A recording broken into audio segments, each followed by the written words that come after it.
Hi there. My name is JPaul Hernandez. I want to greet you a happy Easter. And I hope you're doing well. I hope you're doing fine. I'm praying that God is blessing you, that you are safe and you are well. And for today's life talks, I want to talk to you about this message. In the middle of so many problems, can you still be happy? You know, Easter is one of my favorite holidays, not just because the Lord has risen and there's a day of hope, but I love it because it's a great family moment or a family time, family bonding.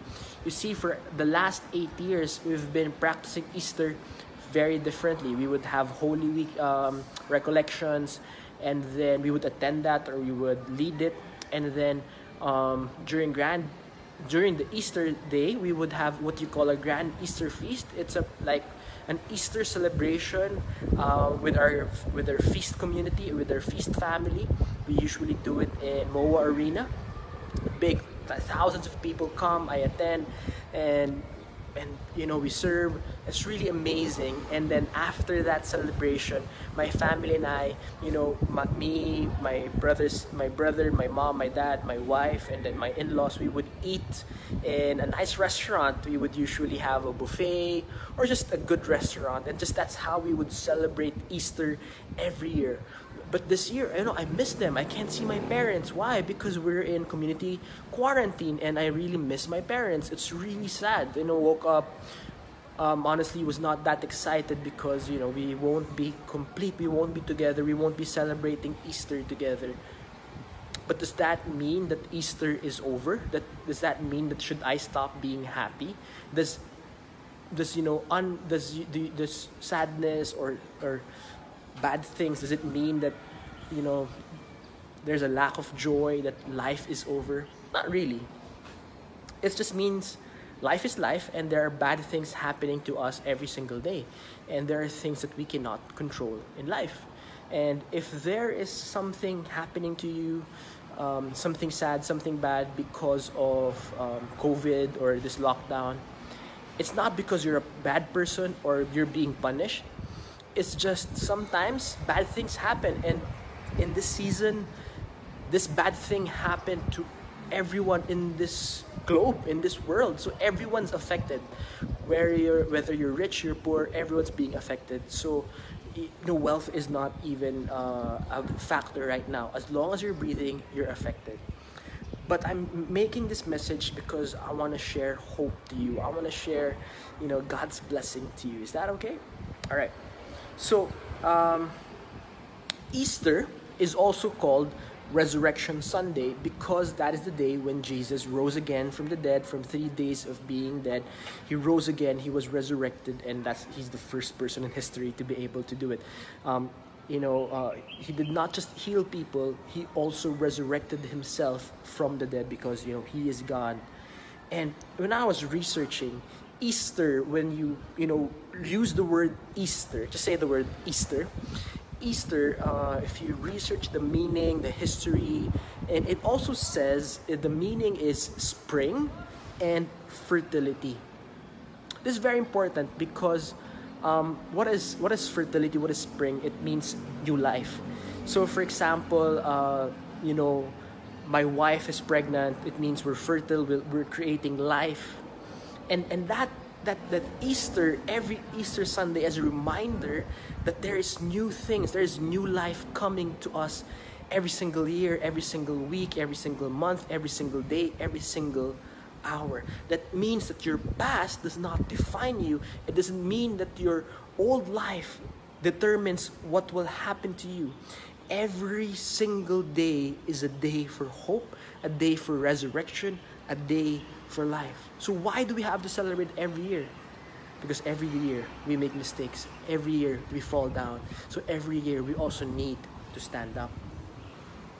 I want to relate this to a verse in the Bible. It says in Revelation chapter 21 verse 5, it says, "Behold, I make all things new." So God makes all things new. What is old? It means, dead, napaglumaan na, nakalimutan na, unimportant, ugly. That is what usually old means. New means life, hope, goodness, greatness, just positivity.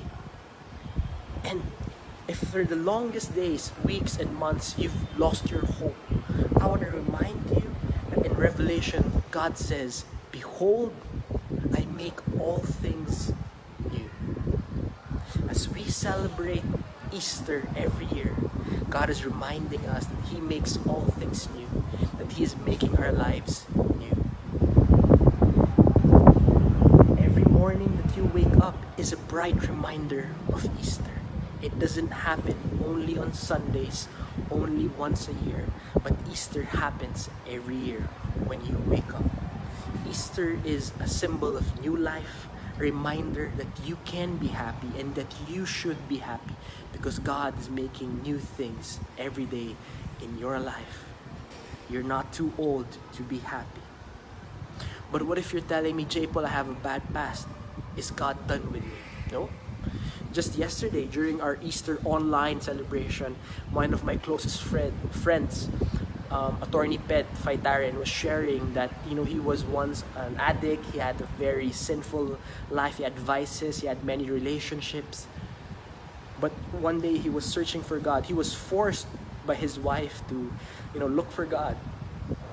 And now he is a happy husband, a happy father. He's a preacher, he's a leader in the ministry, not because of his own strength, but God brought him happiness, that God gave him new life, that God gave him a new day to live. And I believe that is the promise that God is sharing, not just to me, but also to you, to my friend Pet, to everyone who is living. I believe this coronavirus is a reminder that we are meant for love, for hope. Kasi, di ba, pag kunyari may sakit ngayon, hindi mo mapuntahan, hindi mo mayakap, namatayan, hindi ka makaiyak with them because of the quarantine. We're not meant to be alone, even if we're introverts. We're meant for connection. And connections that make us happy is gonna make our lives better. You know what? I want to tell you that problems are temporary, but the joy of the Lord is permanent. Instead of anchoring your happiness to success, achievement, wealth, and fame, and because all of these things are temporary, these things finish, these things are end, these things are fleeting. So what does that mean? Kung doon naka-anchor yung happiness mo, di mo mawawalan ka ng joy sa buhay. But no, God planned your life to be more than that. God wants you to be really happy, to be really secure, to really be joyful. So what do you do? Anchor your happiness to God. Put your relationship with Him first. Strengthen it. Focus, connect, and just surrender your life to God. Why? Because even if there are problems in your life, if you are anchored in the love of God, you'll never be in despair again. You'll always find a reason to be happy. You'll always find a reason to have joy. And if you anchor your happiness to God, you'll never be in darkness again. There will always be the light and hope in your life. So if you woke up today unhappy, when you sleep, I encourage you later, surrender your unhappiness to God. Ask God, Lord, I want to wake up happy. Lord, take away my bitterness.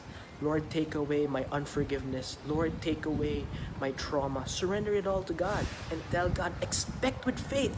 And say to God, Lord, I want to be happy. Say to me, Jesus, I want to be happy. Just surrender to God and expect with faith that God will bring the happiness in your life. So, wake up tomorrow happy. Why will God give this to you? Very simple. God is creator. God is architect. God made this universe. And who made the emotion or that state or that season of happiness? God. God created everything. So if God is the author of happiness, He wants you to be happy. He wants you to have joy in your life. He doesn't want to see you in despair, in darkness. Why? He loves you, and He wants to give you all His gifts, all His love, and all the happiness in the world. So today, say it with me again, Jesus, I want to be happy. And I declare, my dear friend, happiness is coming in your life. God is with you, and you're meant to be happy. The best is yet to come. Thank you for watching, and I pray that you bring happiness to a lot of people. Thank you for joining me today, and please tag, like, comment, and share. God bless you.